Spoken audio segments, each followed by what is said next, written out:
welcome honored guests.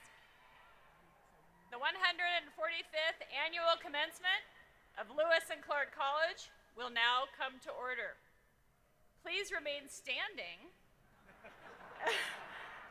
as you are able for the national anthem and invocation.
I invite you to join with me in the spirit of prayer.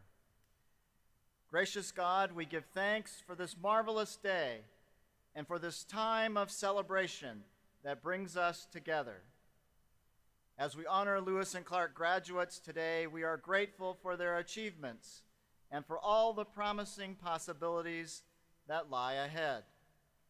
May each graduate learn lessons of resilience from the challenges they have faced over these years, and may their many accomplishments uplift and empower them.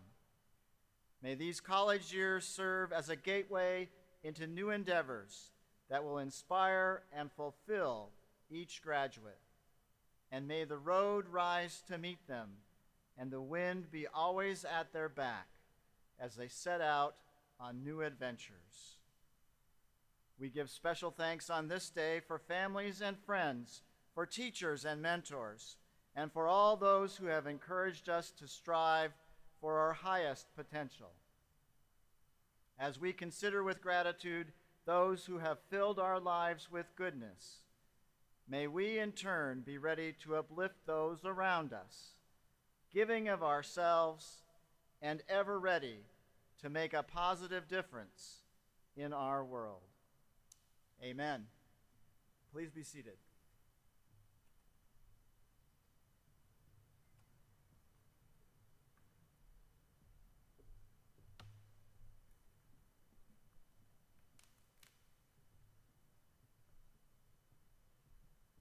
Good afternoon. Let's have one more round of applause for our musicians, the Montevilla Brass, and the senior choir, under the direction of Catherine Fitzgibbon, Associate Professor of Music.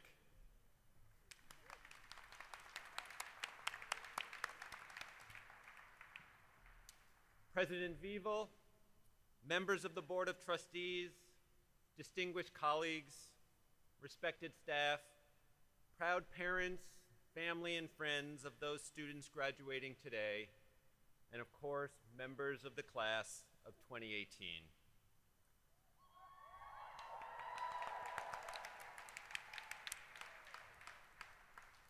My name is Bruce Suttmeyer. I'm the Interim Dean of the College of Arts and Sciences, and it gives me great pleasure to welcome all of you to the 145th Annual Commencement Ceremony of Lewis and Clark's College of Arts and Sciences. Please let me acknowledge a few members of our community as we begin. I wish to thank the many faculty and staff members who worked so diligently and effectively to create this joyous event. It's my pleasure to welcome Ms. Stephanie Fowler, Chair of the Board of Trustees and other trustees and executive officers. And I'd like to take this moment to recognize some of our faculty members. Dr. Elizabeth Bennett, Assistant Professor of International Affairs, was selected by our students this year as the Professor of the Year.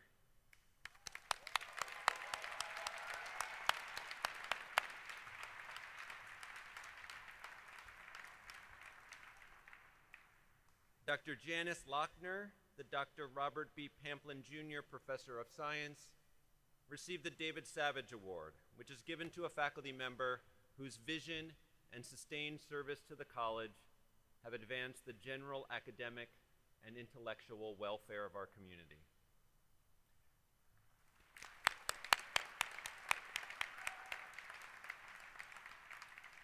And Dr. Jane Atkinson, Vice President and Provost, who was hired at the college in 1978 as an assistant professor of anthropology, and who since then has assumed nearly every leadership role on campus, including interim president from 2009 to 2010.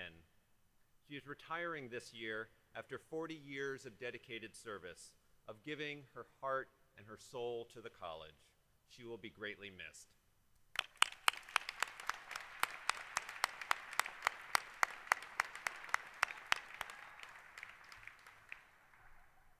It is now my pleasure to introduce President Wim Wiewel. President Wiewel, there's an intro, so here we go. President Wiewel came to Lewis and Clark last October after 9 years as president of Portland State University. He is a nationally recognized expert in urban planning and in the way institutions of higher education strengthen their home cities. The first in his family to go to college, he is a U.S. citizen and native of the Netherlands, where he received a classic liberal arts education and studied 6 languages.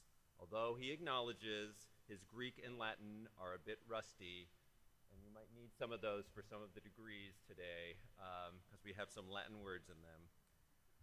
Please join me in welcoming Lewis and Clark's 25th president, Wim Wiewel.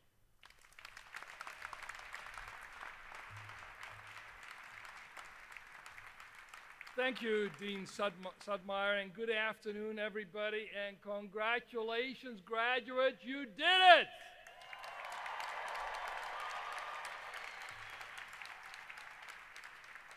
But you know better than anyone that you've not reached this milestone by yourselves. You helped each other, and you benefited from the encouragement and, let's be real, occasional prodding of many others along the way. So please join me now in thanking those who pushed you, cheered you on, and held you to account. Your parents, your families, the faculty, and friends. Let's give them a big round of applause.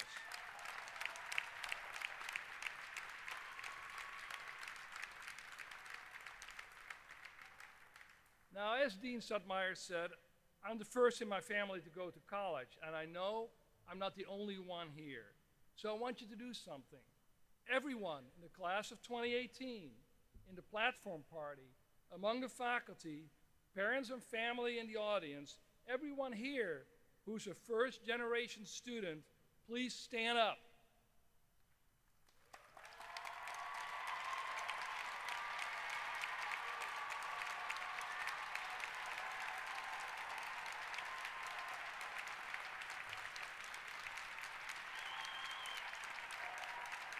Congratulations.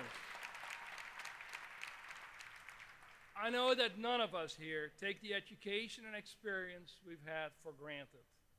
But this milestone you have reached, all of you, marks both a great accomplishment and a crossroads.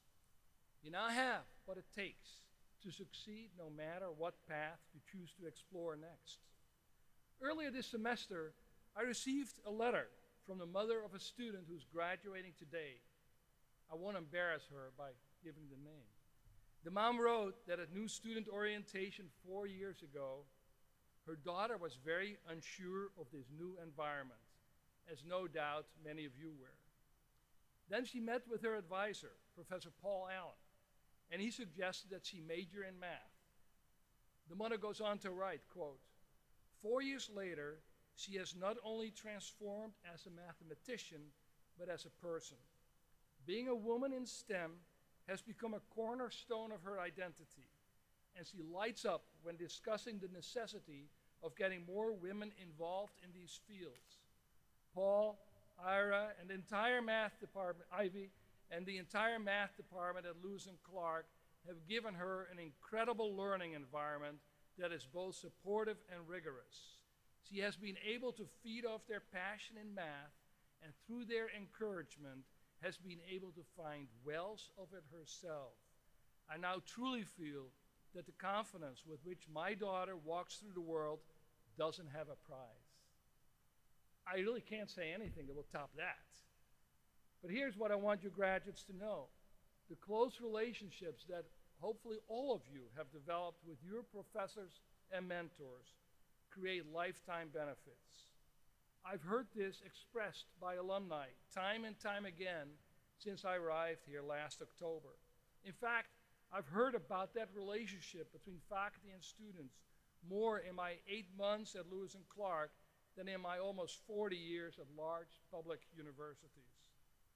So when I view Lewis and Clark with a newcomer's eyes, but seasoned administrator's experience, I see a unique and special place that provides rare opportunities for students. I see a kind of education that unfortunately is not available to the vast majority of students in the world today. I see the liberal arts in full force, and I'm proud to be part of this place and its people, because the liberal arts are more relevant and more important today than they've ever been. Just consider what you do in the course of working with our amazing faculty and staff. Pursue your passions, discover your interests, and embark on paths that lead to expertise in your chosen fields.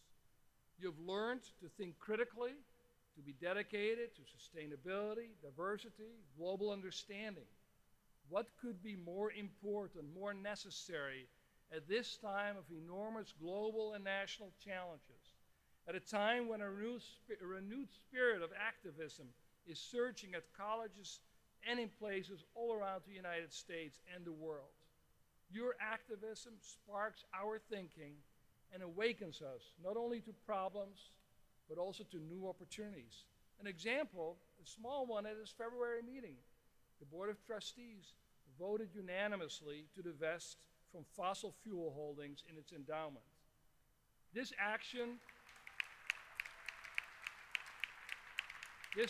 followed several years of conversations and study, and student activism played a significant role in driving this decision. I said at that time, we must be more than pioneers by name, we must be pioneers by nature, and so you are. Because the conventions you have challenged, the questions you have raised, the provocations you have stirred, the work you've done, and the way you've done it, this is what changing the world looks like. And I want to end with a poem that I think is particularly appropriate to this time and to the liberal arts. It's a poem by Kim Stafford on our Graduate School of Education. And it's called Practicing the Complex Yes. When you disagree with a friend, a stranger, or a foe, how do you reply but not simply say no? For no can stop the conversation or turn it into an argument or worse. The conversation that must go on, as a river must, a friendship, a troubled nation. So may we practice the repertoire of complex yes. Yes. And in what you say, I see yes, and at the same time, yes, and what if? Yes, I hear you, and how? Yes, and there's an old story. Yes, and as the old song goes. Yes, and as a child once told me. Yes, yes, tell me more. I want to understand, and then I want to tell you how it is for me. Congratulations, and thank you all for being here.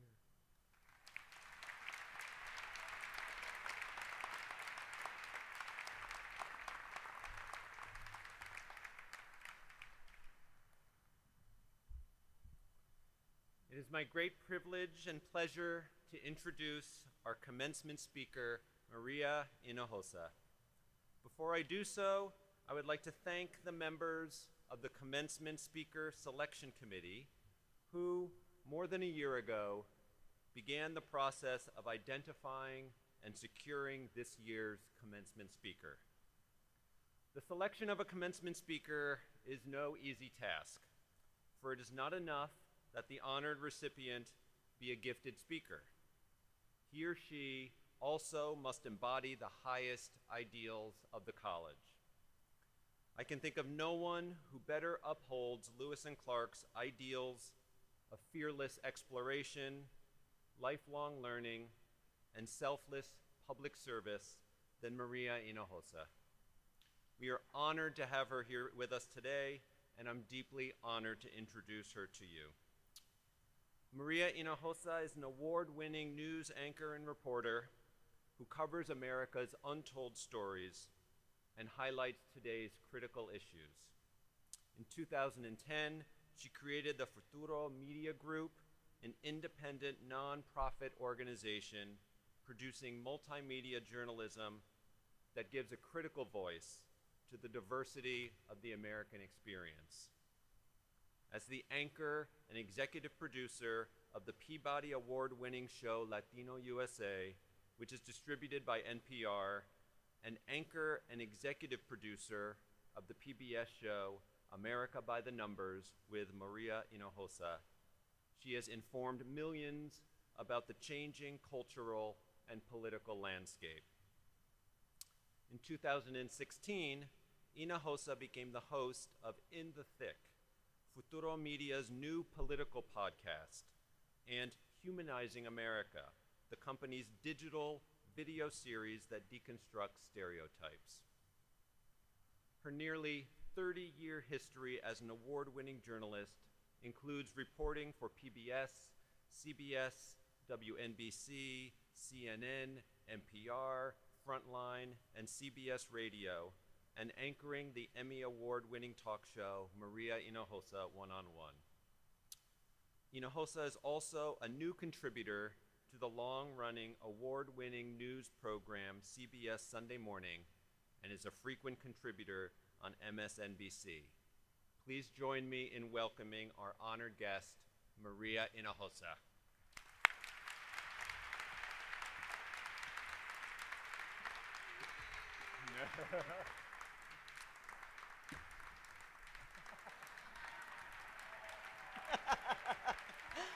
Yeah, you see, I'm a little short, so I had to ask for a little box. Otherwise, you'd be like, who is she? Well, hello, Portland.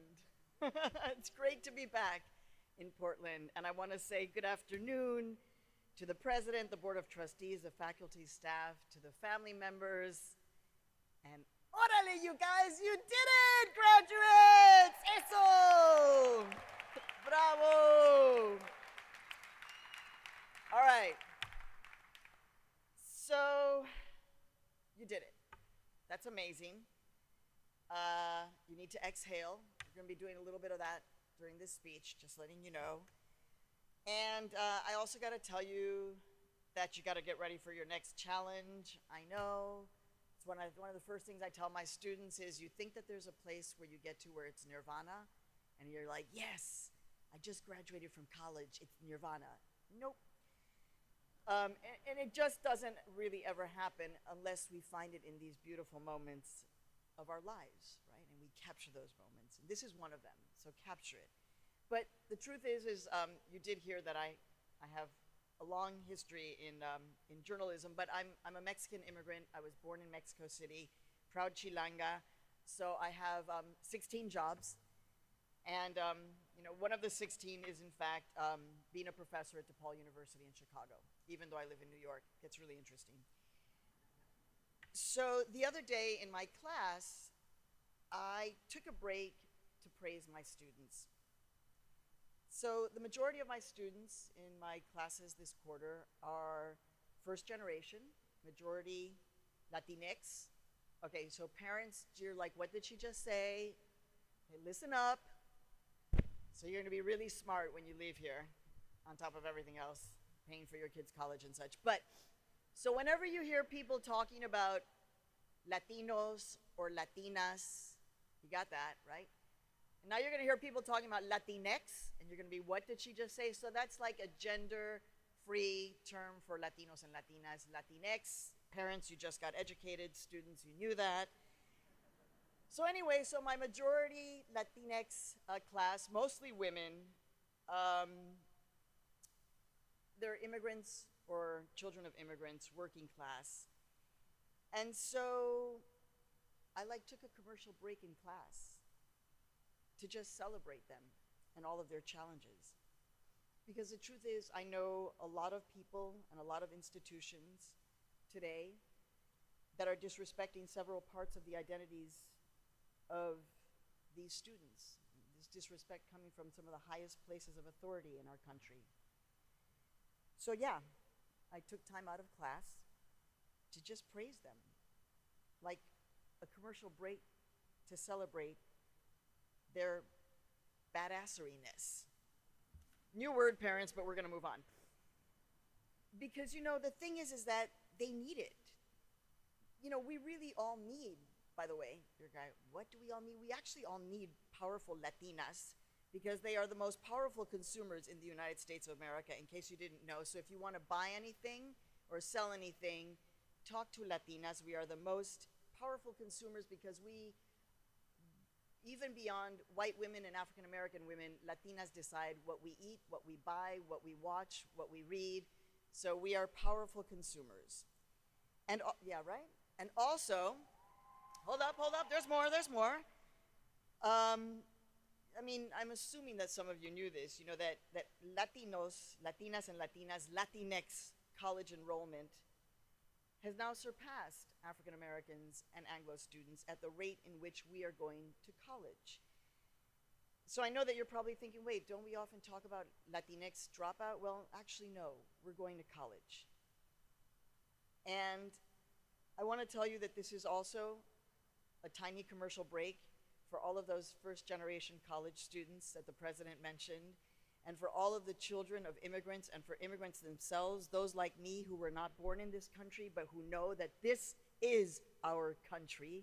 I celebrate you, I praise you and your families, and if you are undocumented, mothers, fathers, abuelitos, tíos, I praise you even more. You, undocumented, in our midst, are the great Buddhas of this moment. We have learned from the hatred in this country towards black bodies. They have taught us how to live in uncertain circumstance, and we have learned from you.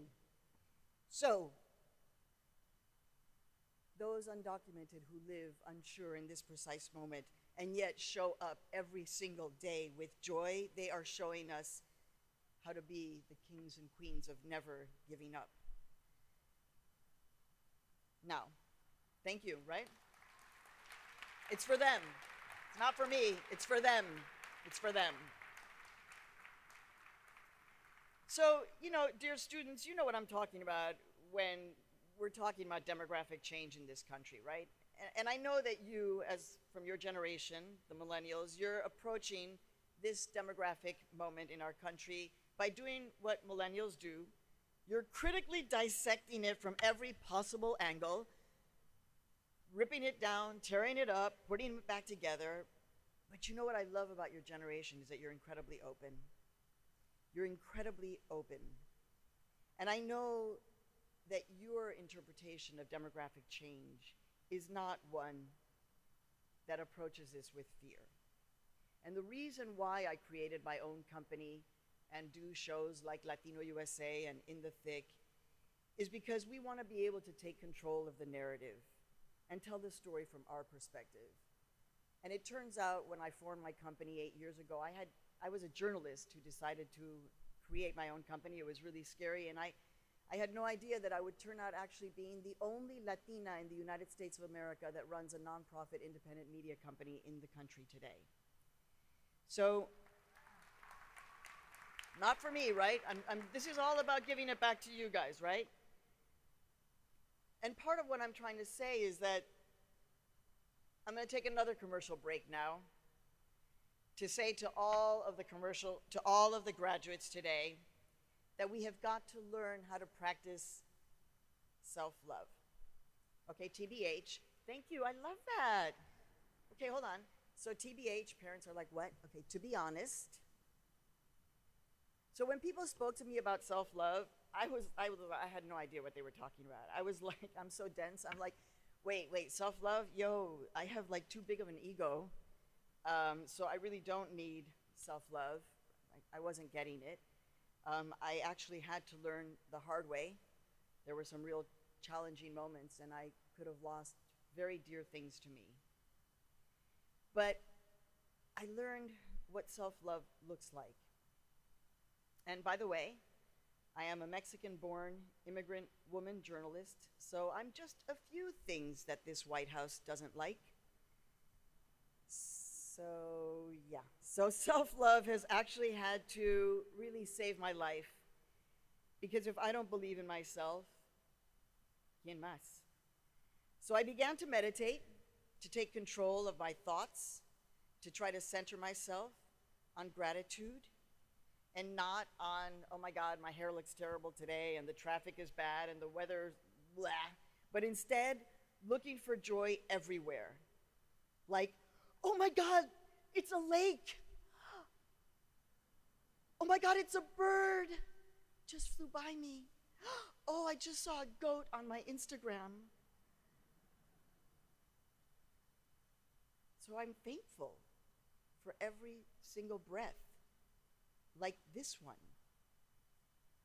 Because I was with my best friend Cecilia when she took her last breath. So I know what that looks like. It wasn't really scary, but I'll tell you something. It makes you give thanks for every breath. So, queridos y queridas, I'm going to lead you through a very tiny meditation right now. I want you to put your hands, either the left on top of the right or flat on your legs, on your lap. Put your feet down, uncross your legs if you can.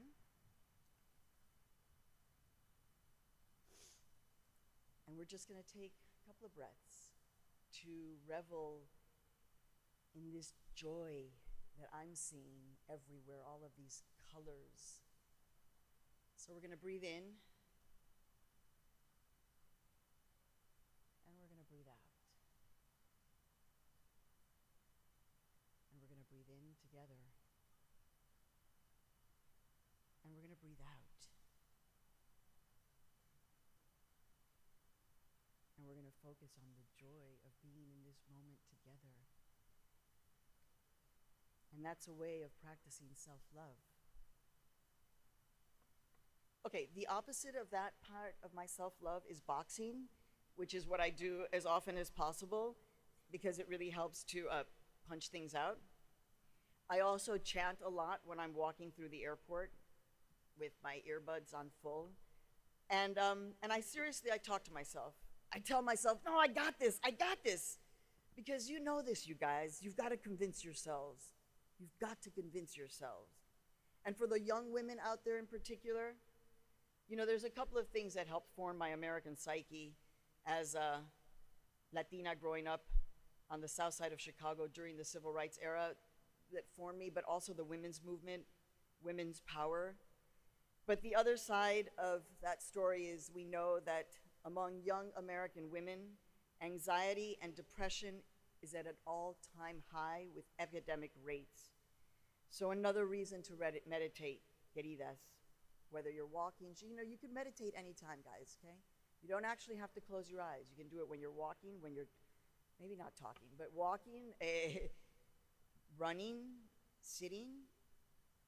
And it is, in fact, for us women to convince ourselves that we are good enough. I have a 20-year-old daughter in the Ivy Leagues. I know what it is that you're going through. I know about the imposter syndrome. But at those moments, I need you to go back to your internal self-love commercial breaks that you have learned to do today. And by the way, when you call your parents in the middle of a panic attack, please know that if they say the wrong things, it's not because they're insensitive, it's because they're terrified. Mental health has perhaps never been more centered in our society than it is today, and all of us are touched by it, and often we are scared. In fact, we are also scared. But you know, we can't move forward from a place of fear. You have to learn how to eat your fear. Literally, like, yum. You have to eat your fear when it takes over. And I know, by the way, that you know how to do this, because I know how many of you many times came really close to giving up. I know, but you didn't. And that's a fact. And you have that as empirical data. And you all know about empirical data. So whenever those moments when you get to that place of like, oh my God, I'm not feeling so good, please remember that you are in fact a graduate from Lewis and Clark, that you did it, right? Heck yes. And Lewis and Clark has got a pretty fabulous national reputation, I'm just letting you know. Those of us in New York, we know about Lewis and Clark. We think it's fabulous. I mean the college, not the guys. Okay. Now, part of self-love can also be owning our historical chaos. There was a lot of chaos that had to occur in our ancestral path for us to be here, in order for you to get here. I mean, here we are in Oregon, but you know, this was actually Mexico, which was actually all First Peoples and indigenous. So to these lands, much appreciation for where we stand. You know, when people say to me, Oregon, it's so white, I'm like, really? I don't know. I mean, you know, the fastest growing demographic into Oregon is Latinx, which you all know what that means. All right, so part of what I'm talking about in terms of the historical, owning your historical presence, is finding those stories out from where you come from, right? And asking your parents now, maybe over dinner tonight, write some of your own stories, because this is a story I'm going to share with you about my own mom's arrival to this country that I didn't know until I was in my 30s. So basically, my dad is from Tampico. He was a medical doctor dedicated to research in the inner ear, and the University of Chicago finds him, this little genius in Mexico, and gives him a job. And my mom, with my 3 brothers and sister, we come to Chicago 6 months after my dad. And so it was my mom with, in the early 1960s, with a petticoat dress on and kitten heels and fabulously made up, with 4 kids under the age of 7 who had never been on a plane before. Oh my God. And so my mom we're flying from Mexico City to Chicago. We had to make the stop in Dallas, which is where we did immigration. And so if there's anybody from, oh my God, there are people from Texas here. Oh no. I know that there are a lot of you from Texas here. Okay, I'm sorry, I'm about to do a Texas accent. Please forgive me, okay? I mean no disrespect. Okay. So my mom is coming into the Dallas airport. We're doing immigration. My mom is shorter than me, so she's like this. And there's a really super tall Texas immigration agent, you know, and he basically looks at our papers. We all had our green cards in order. And he says, well, now, ma'am, I see that all of your papers are in order. Yes, ma'am, I see you have all of your green cards. I see yourself with your 2 sons and your 2 daughters, ma'am. Everything is in order except there's one little problem. You're going to have to leave this little baby here, and you can all go in. She's going to have to stay in quarantine. And that was me. I was going to have to stay in quarantine because I had a rash. And so there's this thing that we do, right, that we all do, which is to learn how to own that inner voice, that powerful inner voice, right? And so my mom didn't know any better, because I don't know if she would do the same thing now with immigration agents, but at that time, She just took that in her voice and she almost reached up, didn't grab him, but almost, and looked at him and said, "Sir, my name is Berta Hinojosa, and my husband is Dr. Raul Hinojosa, and he has just been given a position by the president of the University of Chicago, and so we are going to Chicago, all of us, sir. Do you understand that we are going to Chicago, all of us, including my daughter, sir?" And the agent said, "Yes, you are, ma'am. Come on in. Come on in, come on in." So know your stories. Know your stories. All right. The privilege of being able to know those stories, right? You do understand that you have extraordinary privilege. As challenged as you may feel, you know that you have privilege now. And with that privilege comes power, and with that power comes responsibility. So yeah, I was the first Latina that was hired at NPR. I know, what? In 1985, and then as the first Latina correspondent in 1991. I know, what? And I was, a fish out of water, but I would force myself to speak up in those editorial meetings because I understood that my discomfort was not more powerful than my privilege and responsibility to use my voice. And why? Because journalists have to use our voices. Why? Because we have to tell the narratives in a truthful manner. Why? Because our history in this country is complicated. Something that is called the Great Repatriation of the early 1930s is actually the massive forced exodus of Mexicans and American citizens to Mexico in the 1930s. You probably didn't know that. There was mass deportation in the 1930s, right around the crash of the stock market. It's called the Great Repatriation. It wasn't great, and it wasn't a repatriation. As we speak about our Japanese American citizens of Japanese descent, not interned, imprisoned with information gotten from the census and told that it was for their own good. American citizens imprisoned while being innocent. African Americans who reported about lynchings that were going on. So much talk about lynchings now that we have a National Museum of Lynchings in Montgomery, Alabama. But if you were a black journalist at the time and you wanted to report about those lynchings, you were called un-American. You were told that you were a journalist with an agenda. And so, today, my responsibility as a Mexican-born woman is to speak about what I see, which is immigration agents going into courthouses, into schools, into hospitals, into our homes. And as a journalist of color and of conscience, I will not be silent. And I beg of you, do not be silent. And remember this. And remember this. You have probably used this term in your own vocabulary, my dear fellow Americans. We are not the illegals. I am not an illegal. We are not illegal immigrants. There is no such thing as an illegal human being.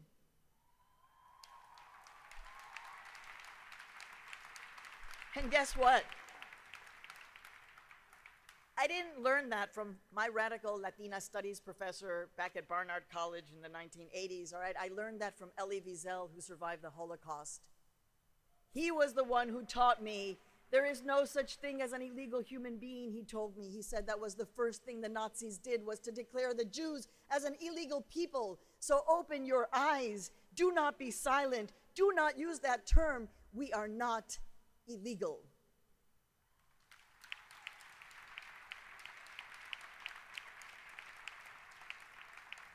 Now, that's harsh, right? You guys are like, could she stop? Okay.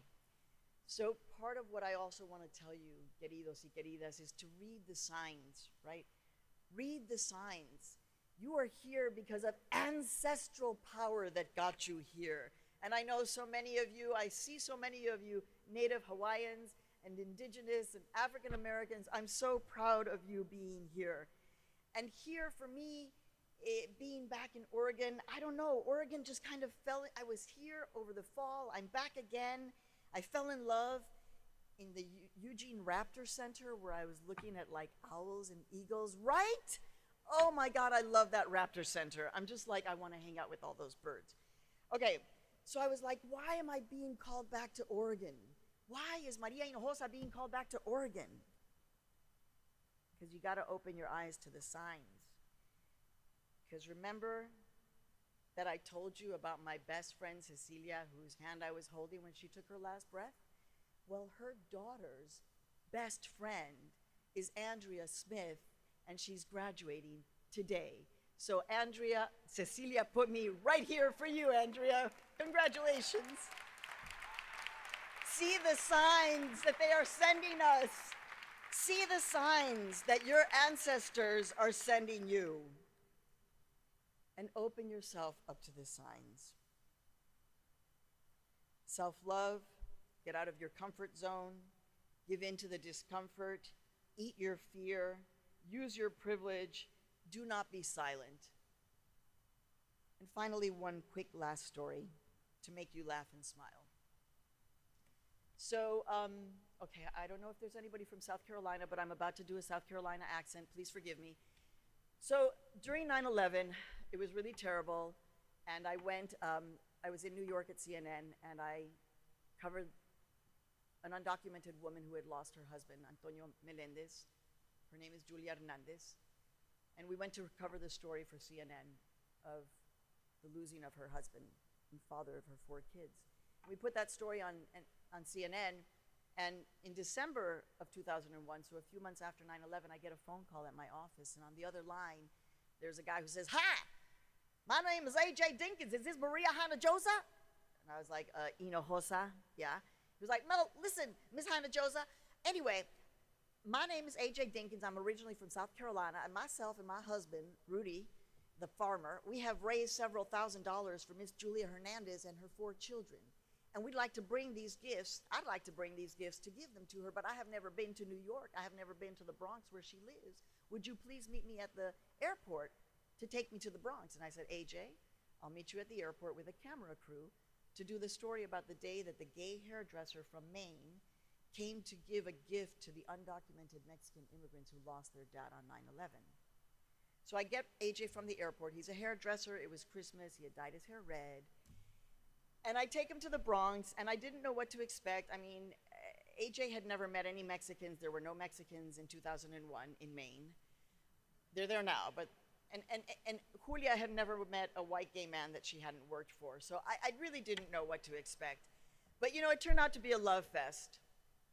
All kinds of love. Everybody in their discomfort place and finding a way to cross borders that separated them. And AJ left, and he said, "Oh my God, I love this family. I'm going to invite them to come to my farm in Maine." And I said, "Who knows, you know?" Well, 6 months later, AJ's on the phone. He's like, "Hey, Maria, listen, you need to pack up your husband and your kids. Come up to my farm in Maine with Julia Hernandez, her 4 kids, plus a cousin." And I said, "No, I'm not bringing my family, but I'll be there with a camera crew to do the story about the day that the gay hairdresser invited an undocumented Mexican immigrant family to spend a week in his farm in Maine." And there we were in Maine. It was a motley crew. My cameraman, who was a hippie, my African-American sound tech, myself, AJ with blonde hair, Rudy, the farmer in overalls, Julia Hernandez with 4 kids plus a cousin. You know, people are like, "What's going on here?"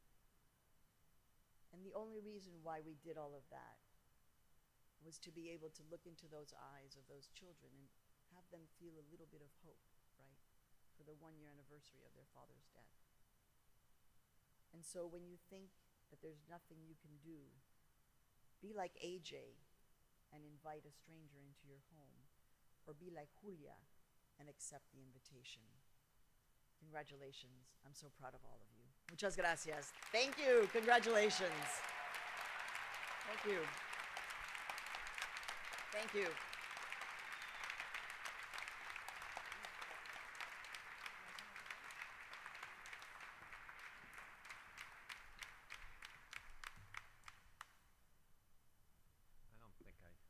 It's a little too tall.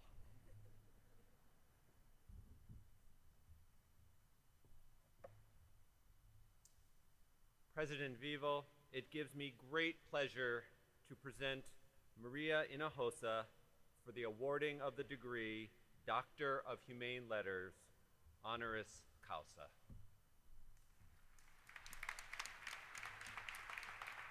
Maria and Professor Magali Rabasa, please come up. I read the citation, and you will do the hooding. Maria Hinojosa, through your groundbreaking reporting on Latina USA and other media, you attest that the American experience is always a work in progress, defined by no single culture, tradition, or narrative. In launching the Futuro Media Group, you have created a new American mainstream. In mentoring truth tellers, you're giving voice to those on the margins to tell their stories, claim their place, and assert we too belong. Your work compels us to look beyond statistics to people and their lived experiences, their struggles and their triumphs, their aspirations. In doing so, we both confront the hard truth of who we are now as a nation and find the promise of what together we can become. Therefore, in recognition of your accomplishments as a journalist and author, and for expanding the diversity of stories to be told and acted upon, Lewis and Clark is honored this day to confer on you, Maria Hinojosa, the degree of Doctor of Humane Letters, honoris causa.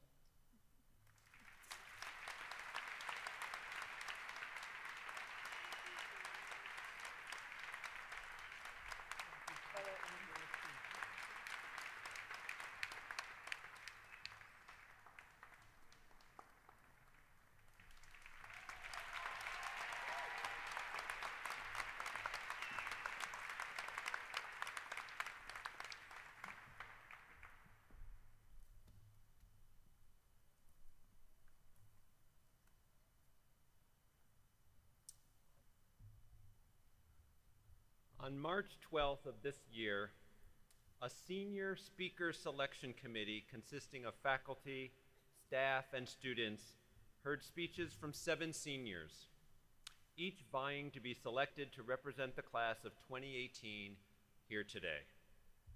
From that group and from that competition emerged our senior speaker, Mimi Hovila, an art history sculpture major and English minor from Lake Forest Park, Washington. Almost a month to the day after her selection, Mimi was scheduled to stop by my office for a brief introduction, brief chat, and congratulations. Our chat, which was slated on my schedule for just a few minutes, extended for over an hour, touching on her favorite LC classes, her visit to the Ai Weiwei exhibit in Florence, her senior thesis, our shared love of the writer Maggie Nelson, and an amazing story involving pizza kebabs in Palermo, Sicily. So it didn't come as a surprise later on when I heard her advisor in the art department, Professor Jess Perlitz, say of Mimi, if you sit down with her, you'll find an authenticity and enthusiasm that's infectious and circuitous. You'll end up talking about a whole bunch of things in addition to what you were meeting about. And from that interaction, you won't be able to help but smile, alongside continuing to think about that conversation. What sticks with me most, perhaps, is her thoughtful, excited, perceptive discussions of her art, her big text bubbles created for her monuments and memorials class, her marionettes for her useful art class, her senior thesis project, which is currently exhibited in the Hoffman Gallery, and I encourage people to go see. It's wonderful. So to quote her advisor one more time, Mimi has helped me be a better teacher and advisor. The depth with which she engages and dances with every subject related to the topic she's engaging continually reminds me why the depth and breadth of this education that's happening at Lewis and Clark works. I can't wait to see what happens next. Please join me in welcoming our senior speaker for the class of 2018, Mimi Hovila.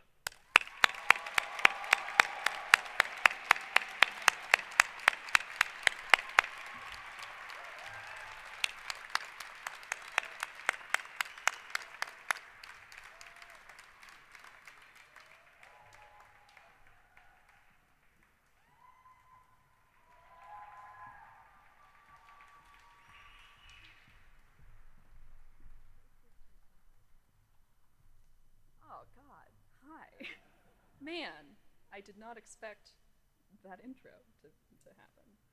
Threw me off my game a little bit. Hi, guys. How's it going? Oh, yeah, for sure. As introduced, my name is Mimi Hovila.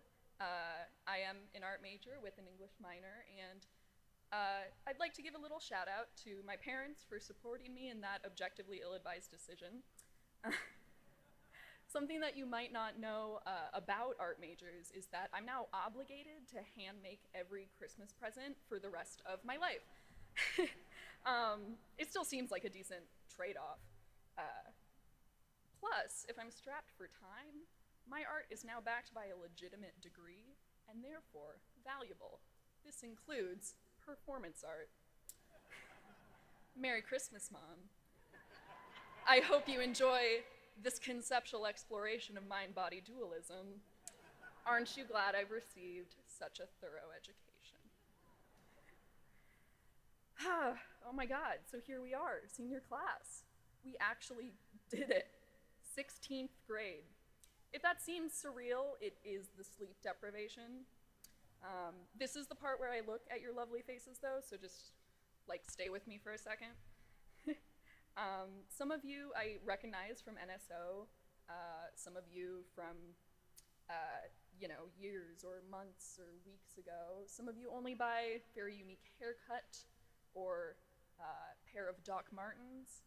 But regardless of whatever personal relationship we have, each one of you has been an inextricable part of this academic journey. Not just mine, like ours.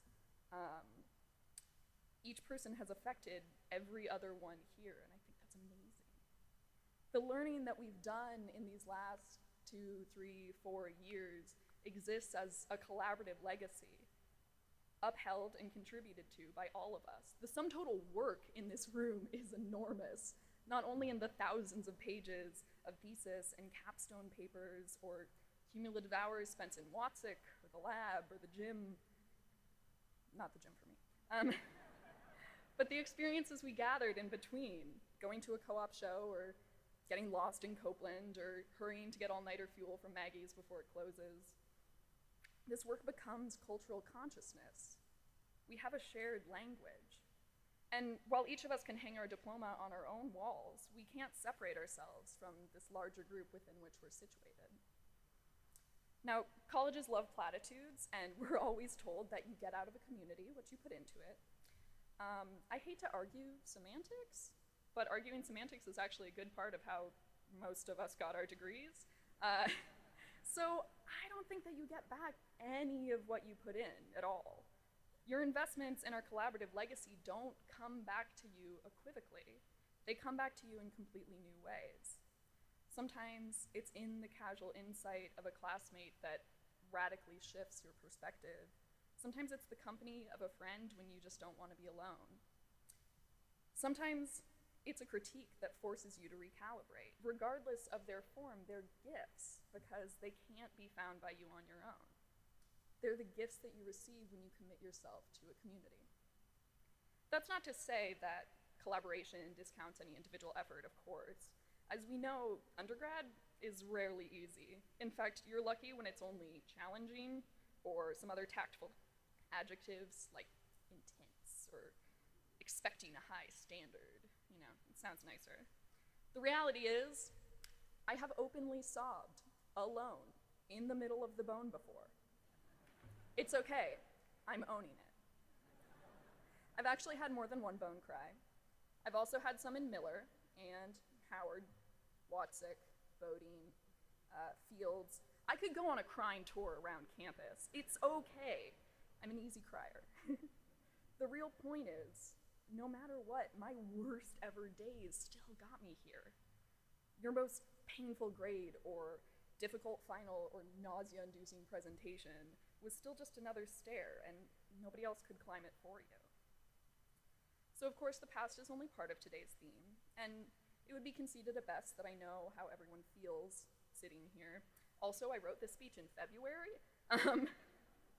So who knows what could have changed since then? I was banking on Lewis and Clark still being intact, so got that one.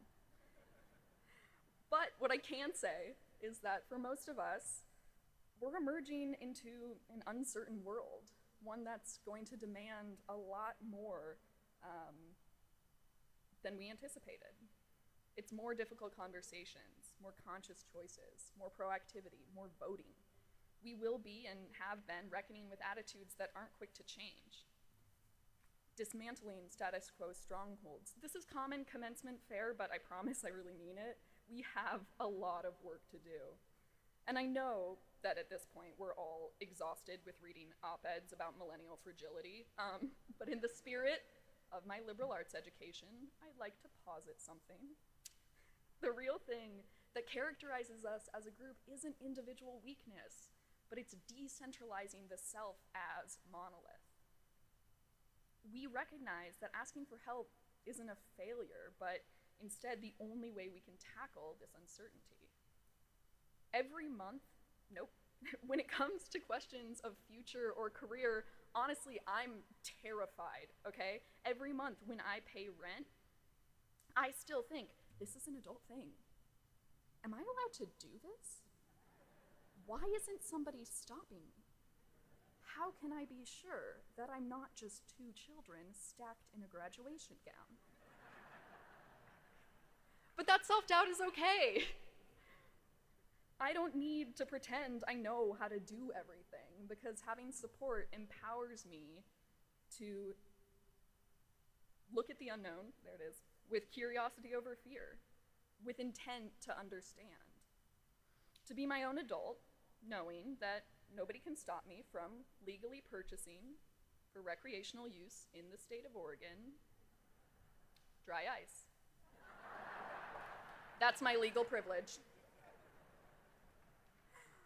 So that leaves us here without answers, but with tools. And in my last minute at the mic, I'd like to express how truly grateful I am for the unfaltering kindness of my peers and instructors, but I don't think I have words for that gratitude. So if you'll allow me a cliche, the best thing that I can say is that while we're students of Lewis and Clark, I think that I am most honored to be students of one another. Thank you from the bottom of my heart, and roll Pios.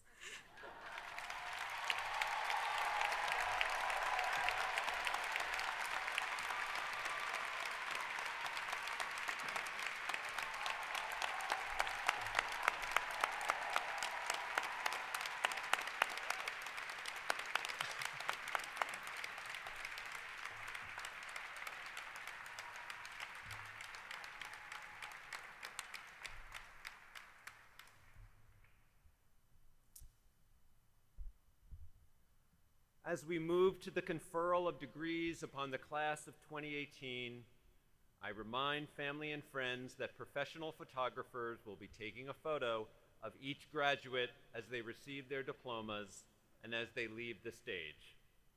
We ask that you stay in your seat so that everyone may have a clear view of the stage. Thank you. Before presenting the class of 2018, we pause to remember one member of the class who is not with us today.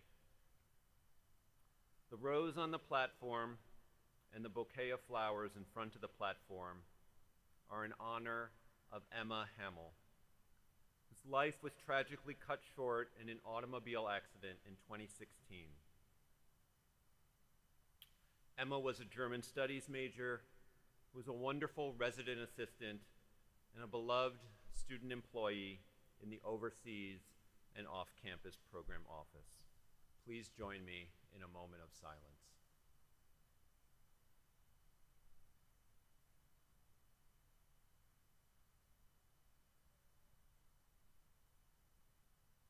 Thank you.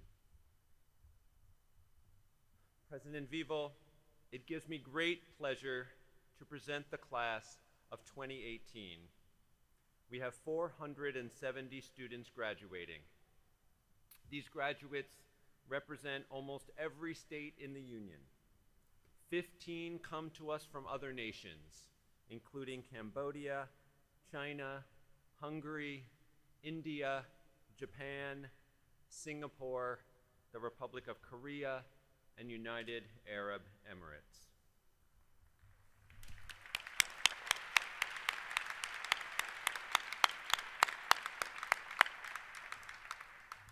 Our international students are wearing ribbons displaying the colors of their country's flags.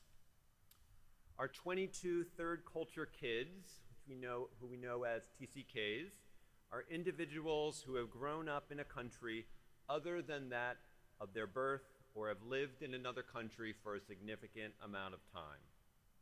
TCKs wear the ribbons of the country in which they live or have lived.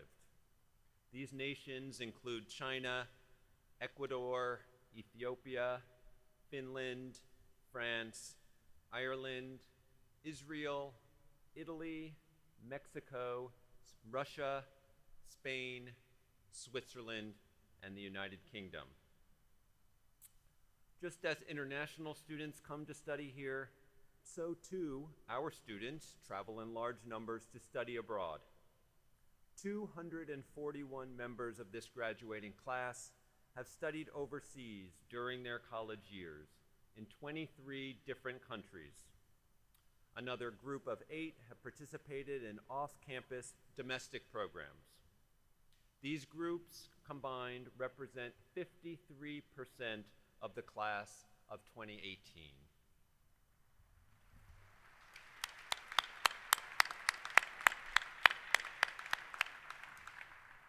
These students are wearing the colors of the countries or states in which they have studied. 6 of them are wearing the colors of more than one flag. In your program, you will find a description of the cords, medallions, and tassels that supplement the student regalia. And let me now point out some specific groups and individuals among the students seated before us. Please join me in applause once they have all stood for recognition. The Phi Beta Kappa National Honor Society recognizes high academic achievement. Phi Beta Kappa members, please stand and be recognized.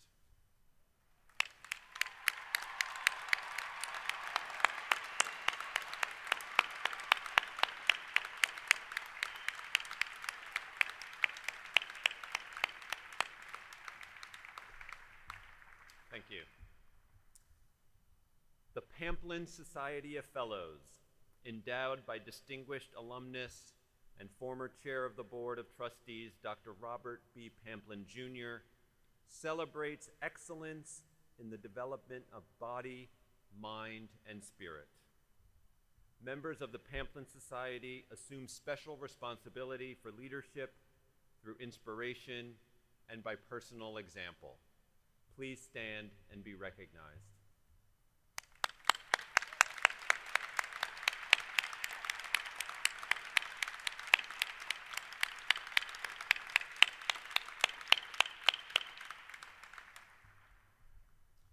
The Paul Barney Award recognizes contributions to campus life. Would Glenna G. Taylor please stand and be recognized?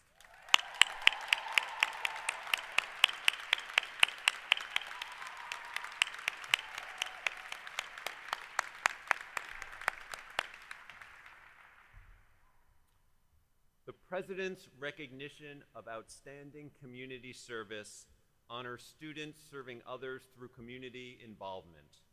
This year's recipient is Hannah Spears. Please stand and be recognized.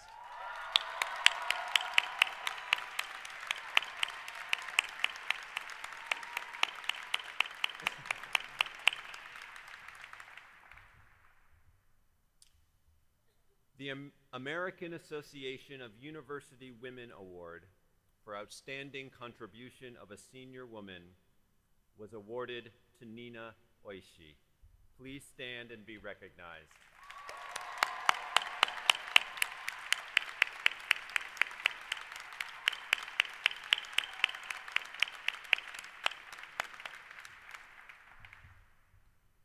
The Rena J. Ratty Memorial Award, the college's highest academic honor, given in memory of Dr. Rena Ratty, remembered for her formidable intellect and commitment to academic rigor, it was awarded to Kate Smock.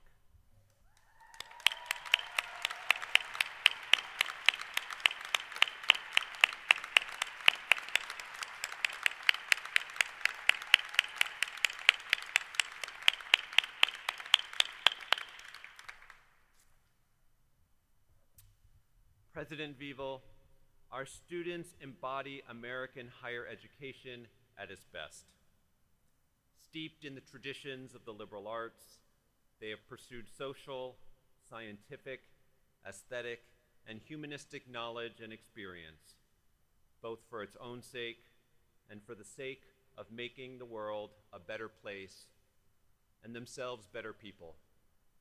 In the library, in laboratories, in studios, classrooms, and on the playing fields, they have pushed themselves to explore and to question. They have braved the discomfort that attends discovery of the new and unfamiliar, and they have felt the joyous flash of unexpected recognition and understanding. They have also learned in service to the wider community. Lewis and Clark students regularly give of themselves, tutoring immigrants in English, collecting food for the hungry, or raising awareness of environmental issues. Our students are informed and caring citizens. Graduates, as you cross the stage, you secure your place in the history of this fine college.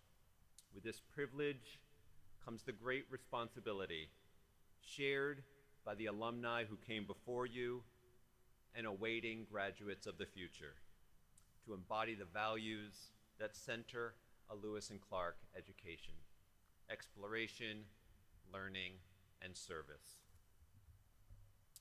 Will the candidates for the degree of Bachelor of Arts please rise?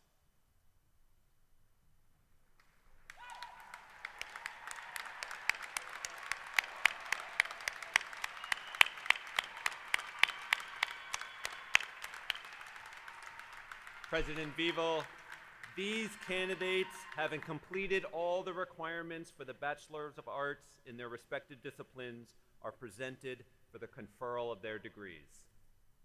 By virtue of the authority vested in me by the Board of Trustees of Lewis and Clark College, and under the laws of the state of Oregon, I confer upon you the degree of Bachelor of Arts with all the rights, responsibilities, and privileges thereto appertaining. Class of 2018, please be seated and come forward at the direction of the faculty marshals.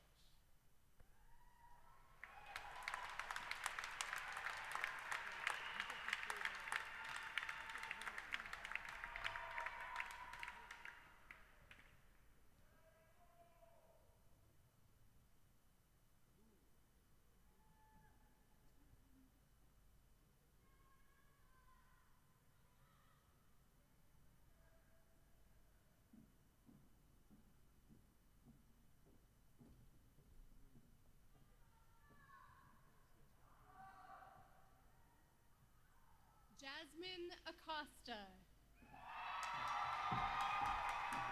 Tasha Addington Ferris.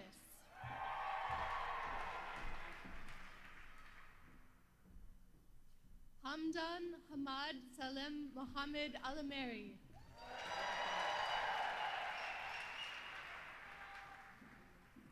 Renee Allums Despine.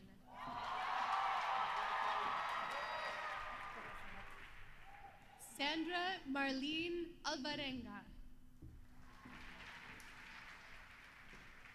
Madison R. Anderson. Grady Antonelli.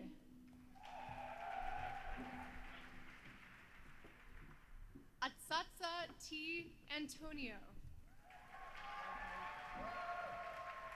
Sophia Aaron. Mariah Gwen Ash.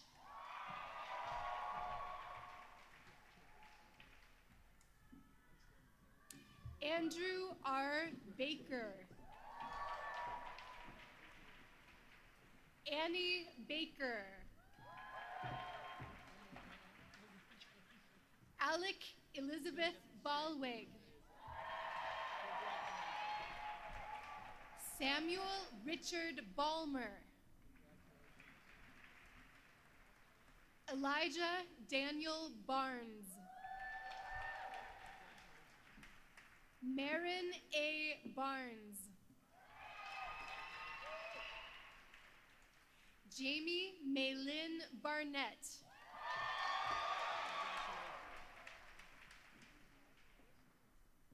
Brendan Barrows. Gordon G. Barrows. Cooper C. Barton. Valentine Batra. Noah Jean-Louis Baum. Ethan Hudson Walker Bear. Amanda Bednars. Audrey C. Bean. Sadie Bender Shore. Noah S. Benjamin. Tatiana Alina Benko.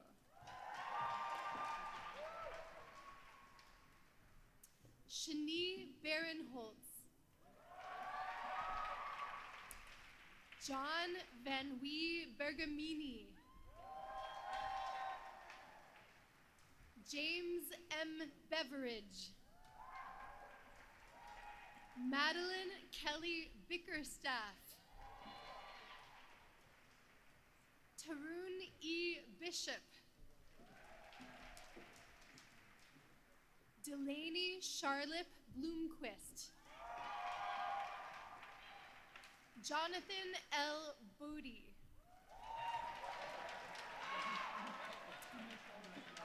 Maya Bond. Nicole Veronica Bowen. Jared Wartis Botza. Lucia Bramer. Hector D. Brandt.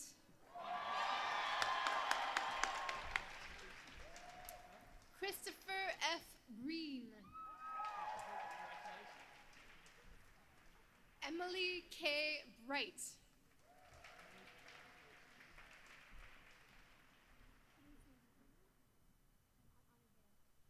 Tawny Anuhea Bright. Hannah R. Brisby. Nicholas C. Britton. Cade J. Miller.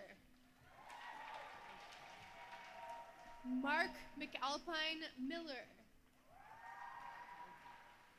Theodore H. Miller. Livia K. Brock.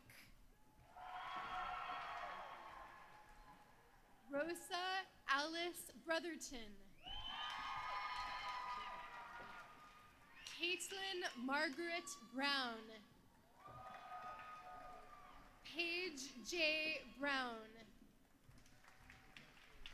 Cecilia E. Bueno. Gage Warren Bumgardner. Catherine Lee Birch. Margaret Rose Burks. Nicole Darlene Burnett. D.C. Burney. Chloe Hertha Burton. Samuel N. Busson. Matthew Patrick Callahan. Remington Campbell. Alexandra Jane Canary. Sophia Francis Cannon. Walter O'Brien Cardillo. Toriana Rainbow Carl. Demetrius A. Casares.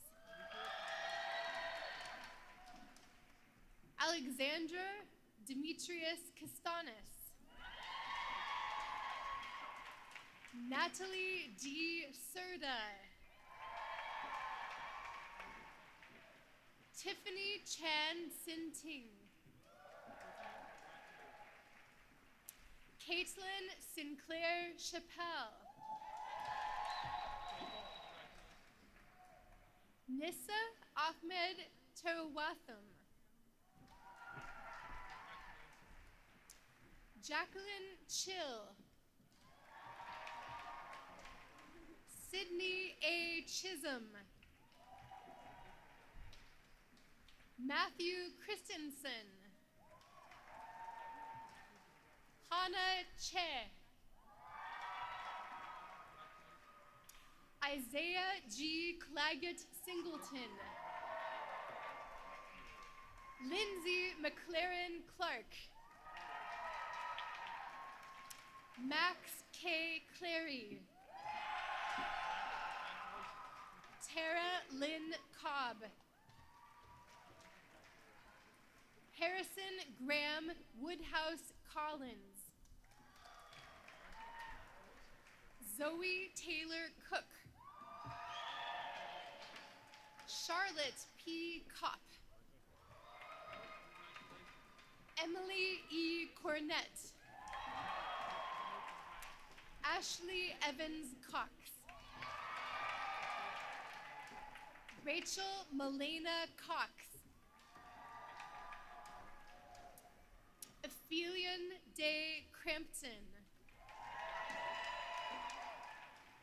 Ellery D. Creighton. Kristen Cromer.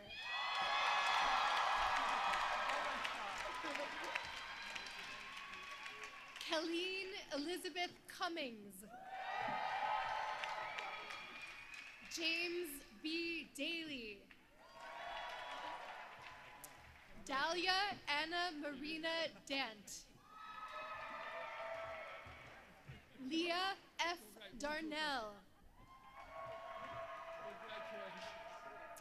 Clelia Jensina Davis Del Piccolo. Bradley M. Davis. Evan Glenn Davison.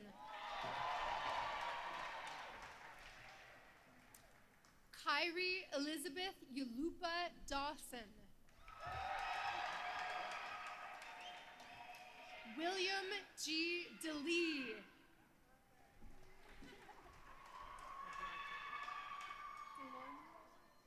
Emily Delormier. Emily May George Dewey. Madison N. Dewey.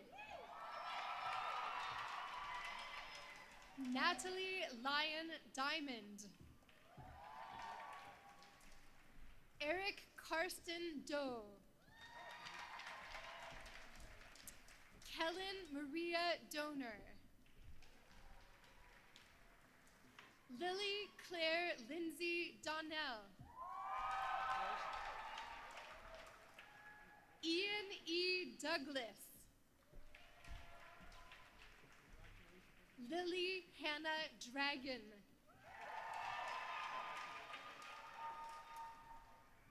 Aisha Duanmu. Norman Bruce Duffett III. Zane Dundon. Haley C. Dunk. Jasper J. Edwards. Connor Joseph Eggleston. Emma Kristen Eicherman. Sylvia Flax Eisenweiss. Christine M. Iliazo. Daniel Lewis Elliott. Gabriel Esparza. Hannah R. Exler. Riley J. Fallon. Tiffany Nicole Farmer.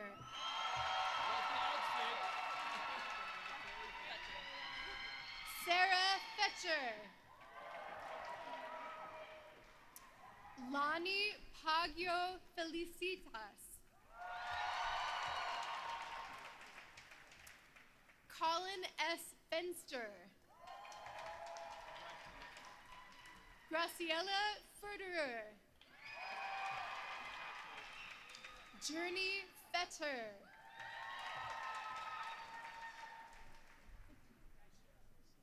Joshua R. Fischera.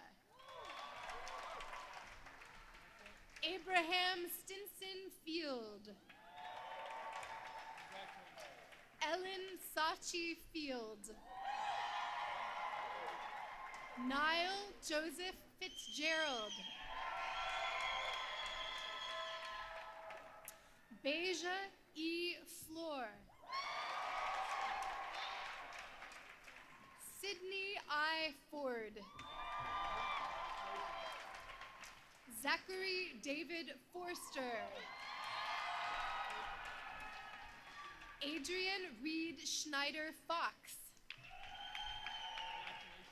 Kevin D. Fox. Gabriella Sarah Francola. Madeline Mary Frawley. Miles H. French. Cecil Bud Fuentes. Robin Akemi Fujita. Ashley Rhea Garber. Stephanie Ann Garcia. Blakely C. Garrison. Glenna G. Taylor. Joanna Geiter. Eva Layla Gelman.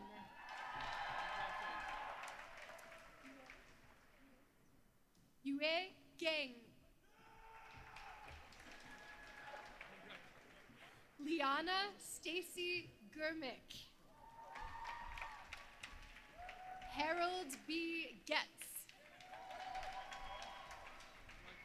Michael Sarah Copes Glay. Elise Marie Glazer. Max Isaac Fishman Gordon. Maya M. Gotchi. Lauren M. Grady. Kendall R. Graham. William M. Grebner. Dylan Greer. Kendra J. Gregory. Corey Ann Grunveld. Alexander M. Grower-Jick. Grace Gupta.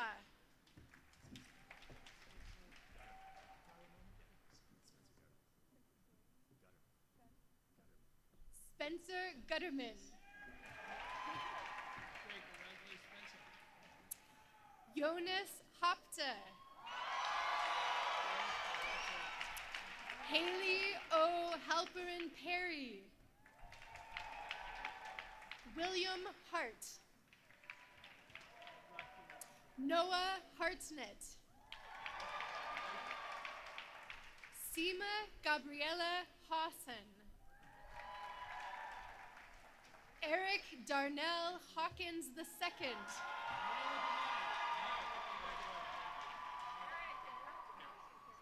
Garrick T. Hegarty. Nicole Ann Hensel. Christopher John Hare. Peyton Hill. Kian K. Hindle.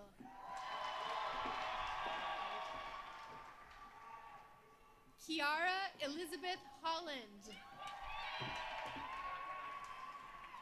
J. Hideki Horita Chu. Mia B. Hovila.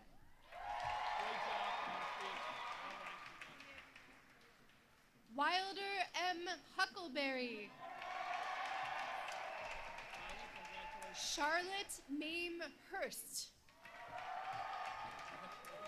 Kyla L. Husted. Caitlin Nicole Huang. Megan N. Highland. Miley Shiori Ikagawa. Casey M. Inserpi. Kay Inoue. Helen Maria Genua Ippolito. Isabella S. Urtifa. Amelia Elizabeth Jackson. Rachel B. Jacobson. Kaya Jazel. Anna Ruth James. Rishi R. Javia. Tanzania Iman Jimerson.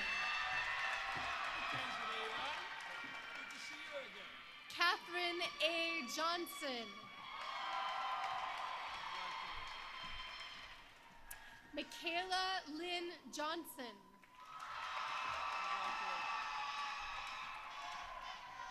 Margaret Allen Jordan. Abigail J. Joyce Shaw.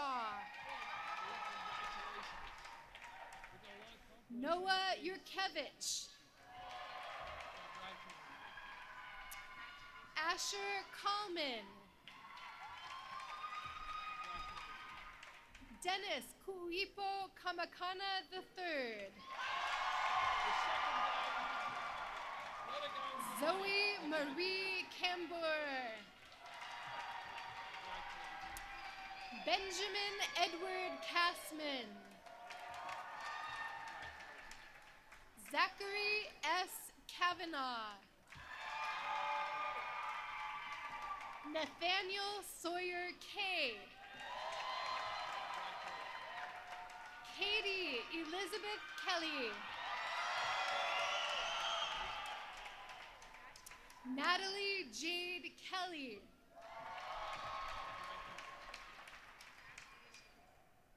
Michaela A. Keidel.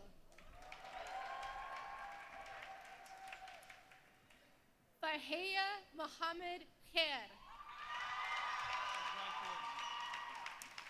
Emma Kirkman Liff. Rafaela Devin Kleeman.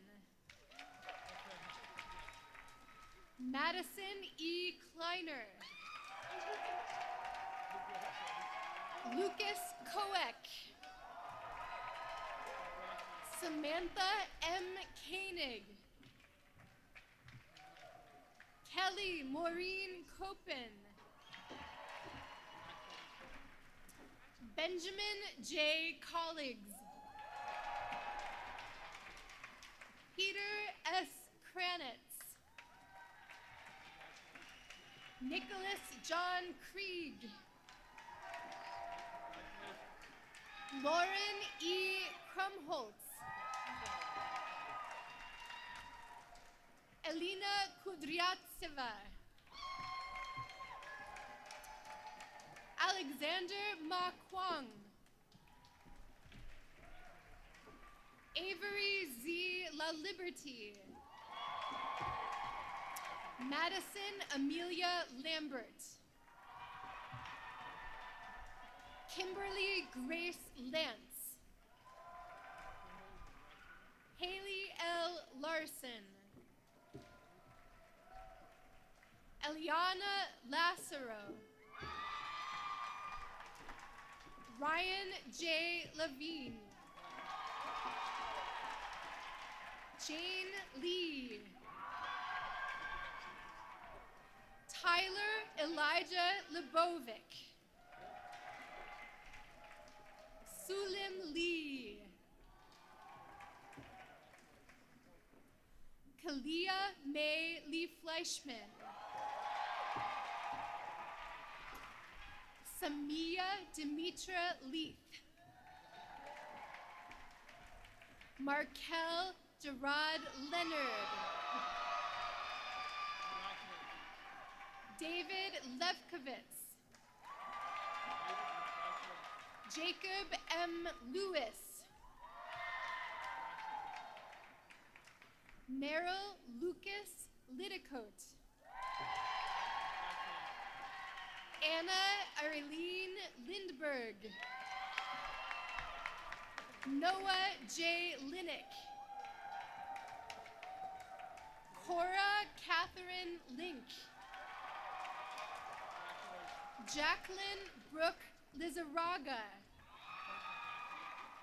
Morgan Emma Long. Louisa P. Lukova. Eric Campbell Lundgren. Claire E. Lyman. Samantha McFarlane. Gabriel Gilman Machado. Journey Ma Johnson.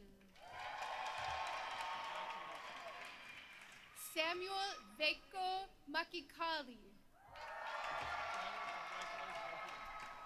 Johnny Malloy.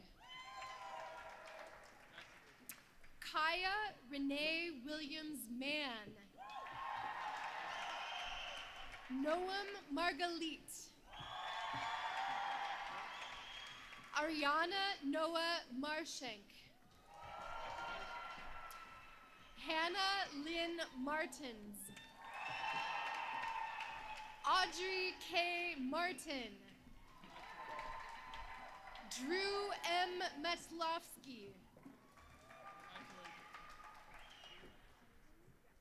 Audrey P. May. Lars P. Mayrand. Brooke Catherine McAllister. Kira Elizabeth McConnell. Sarah M. McDonough. Catherine Louise McFadden.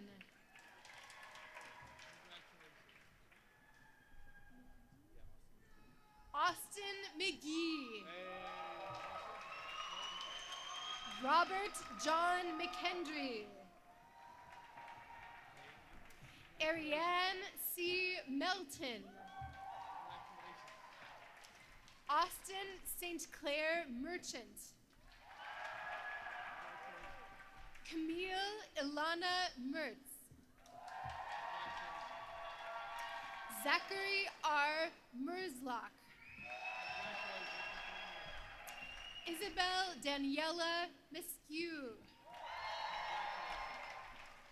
Sage Celeste Milestone. Cesar Augusto Molina Jr. Charles M. Morris. Melissa Rose Mullen. Eileen A. Muller. Jeffrey David Mullins. Max River Murphy. Blake Murray. Joshua D. Myers. Gabriela Nakashima. Arpana Natyal. Edward Tree Min. Alexander S. Nicholson. Max Nickel. Torsten R. Nielsen. Christopher Normant. Atasia Misai Alakai Norton. Tatiana Nunez del Prado. Faria T. Noor. Yekaterina Nekeza. Samantha Ann Obermiller. Siana Ochoko. Lily O'Connell. James D. O'Donnell. Kyla Mayan Ohion. Nina Lee Oishi. Kari Elizabeth Olson. Miranda Susan Ostie.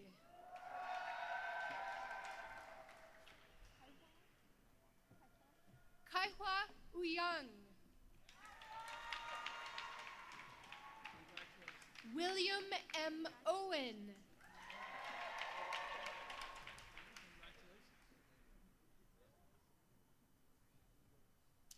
Firaj Aman Pandey. Adam H. M. Parker. William Story Snowden Para. Bryn C. Perry. McKay Parsons. Alice L. Passmore. Paige Lorraine Peck. Rachel M. Pension Lind. Karen J. Peralta. Samuel James Persick. Grace Johan Petrie. Emily Caroline Picard. Sophie Picton. Camille A. Pearson. Anne Kimberly Paquette. Mindel Rose Ponitz. Alethea Preston. Emily A. Price. Harrison Case Puterbaugh. Andy Ramirez. Ivan A. Ramos King. Jacqueline Alex Raphael. Paradise Rasma. Nicholas Fabian Reed. Dara Ricard. Katarina Rempel. Thor G. Retzlaff.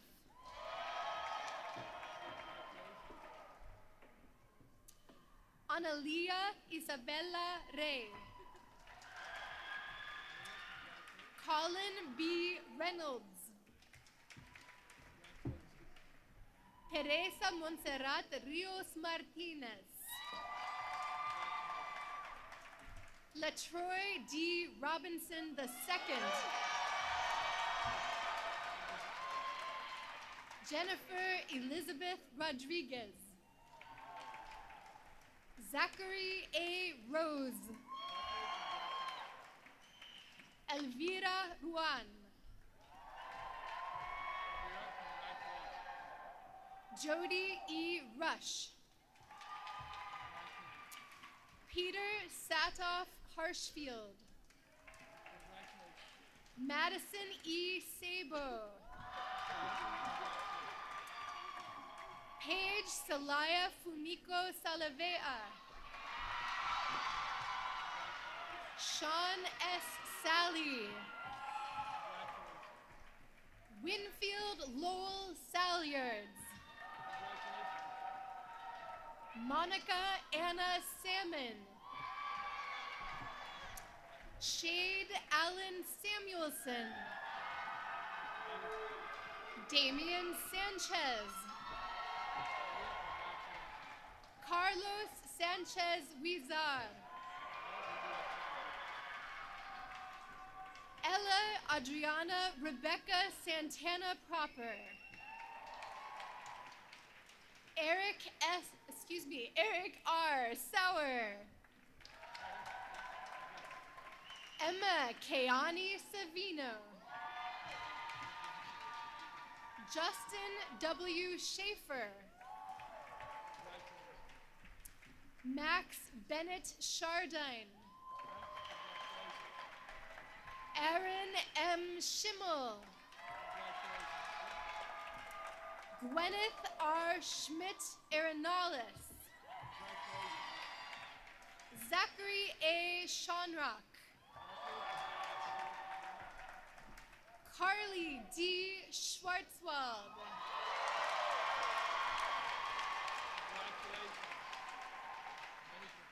Sam Segrin.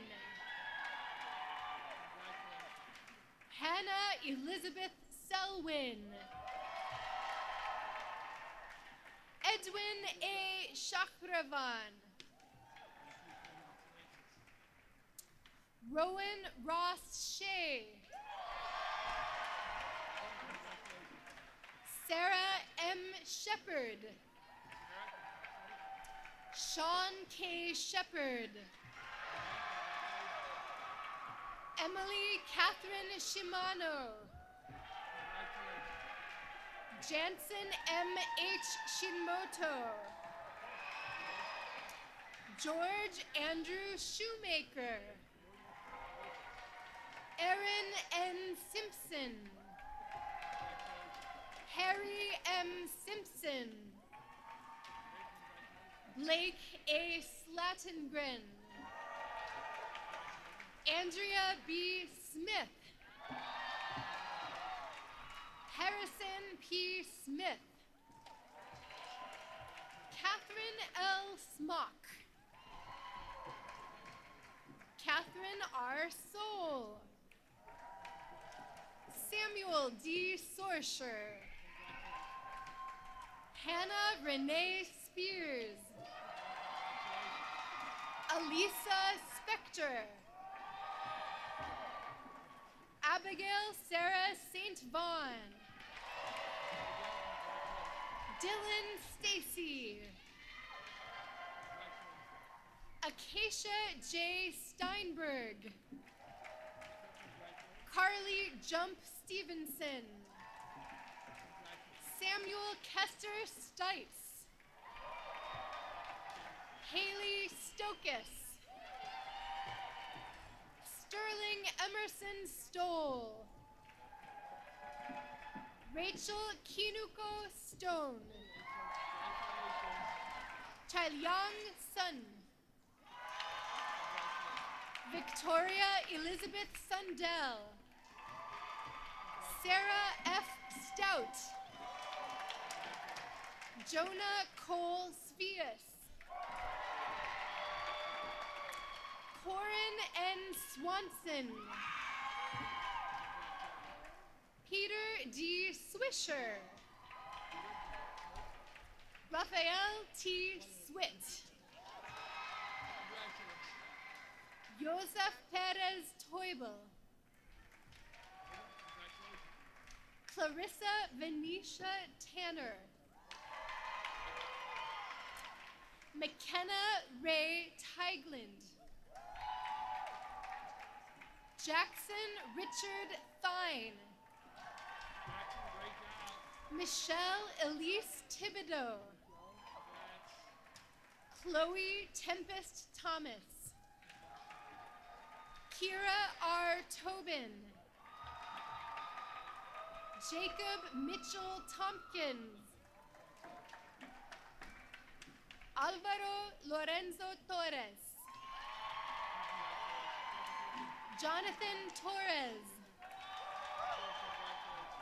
Gabriella Tost. Madeline Quincy Ford Tracy. Laura Catherine Travis. Willem F. Trauerbach. Angelica M. True. Emily Grace Tucciaroni. Elizabeth Faye Tagongi. Lonnie Olivia Tuller. Leif Turner. Marissa A. Valdez. Kelly Rose Siegel Valentine. Quinton Forrest Van Dyke. Hannah Fani Varga. Lillian Martha Vellum. Misha Vernon Wyatt. Chandler A. Vieira. Meka Vishwanathan. Lindsay Fontish. Emily Rose Walker. Joseph D. Walsh. Taylor L. Walters. Wang Long Jung.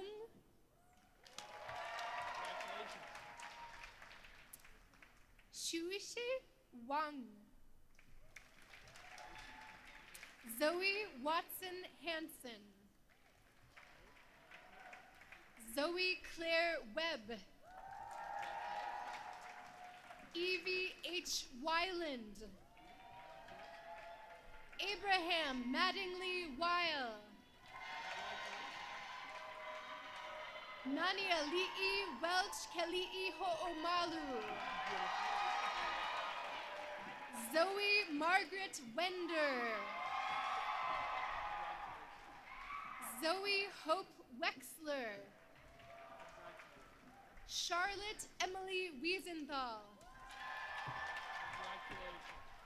Marie Claire Rose Wilcox. Elise M. Wild. Sarah Margaret Wilkie. Simone Elizabeth Williams. Benjamin H. Wilson. Nicholas Schickel Wilson. Lauren Kathleen Wood. Willow R. Wood. Tucker Woolridge. Calder Nicholas Woolhams. How Woo. Kaya Shao. Hannah Michelle Zelser. Yujan Zhao. Shelby N. Zicardi.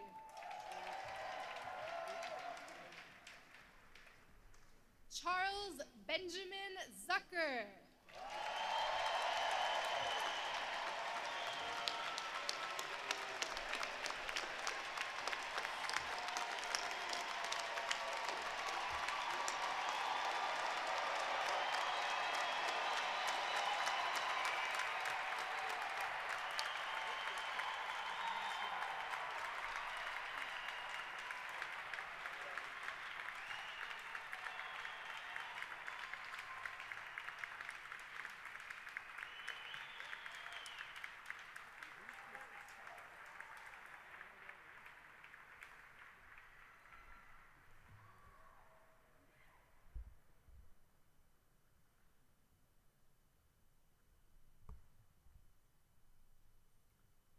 Members of the class of 2018, please stand for the charge.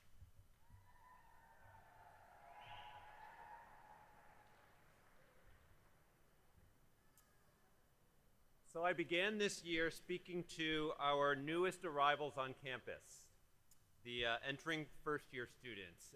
And during that address, I projected photos, it was in the chapel, projected photos behind me of Lewis and Clark, not the people, the place. And I'm sure you know the scenes, and you're probably in some of those photos. Pictures of classrooms and labs and performances, shots of students overseas. And I acknowledged the excitement and the anxiety they probably felt seeing such images. My hope was that the photos served as both aspiration and provocation, and perhaps even to be a bit of an irritation.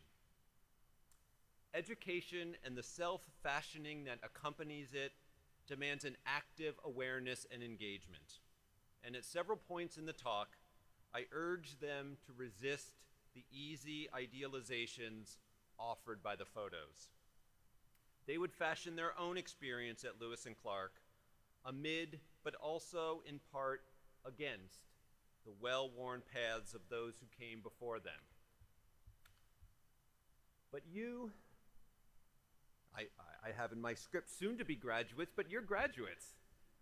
Graduates have completed a rigorous, hard-fought, demanding Lewis and Clark education through work in those very same classrooms and labs and performance stages and overseas locations. You've written theses and plays and musical compositions, and you're about to embark on that exciting and anxiety-producing period called life after college.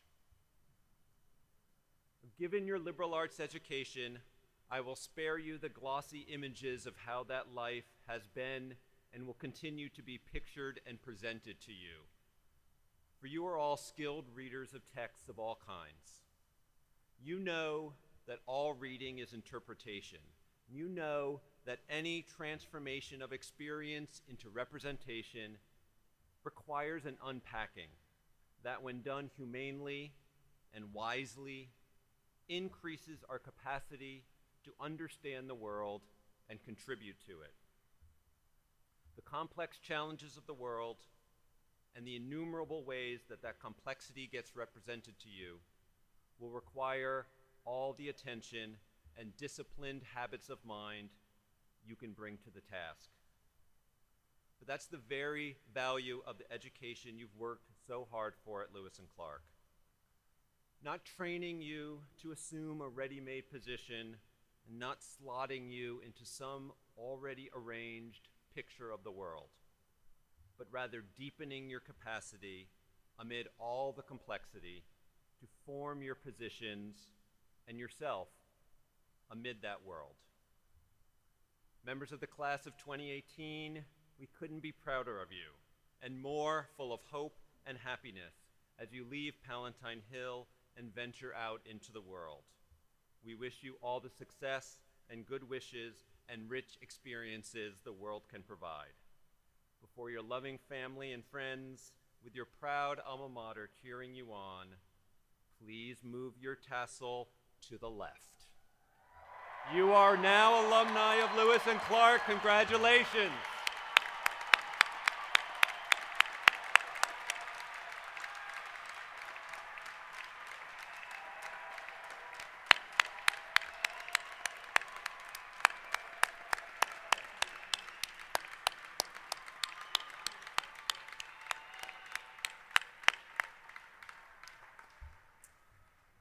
It is now my pleasure to invite the choir back on stage, now as graduates and alumni, to lead the class of 2018 and you, the audience, in singing our alma mater. The lyrics are printed in your program, and the tune is familiar to many of you.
Please remain seated as the recessional proceeds to the outdoor plaza.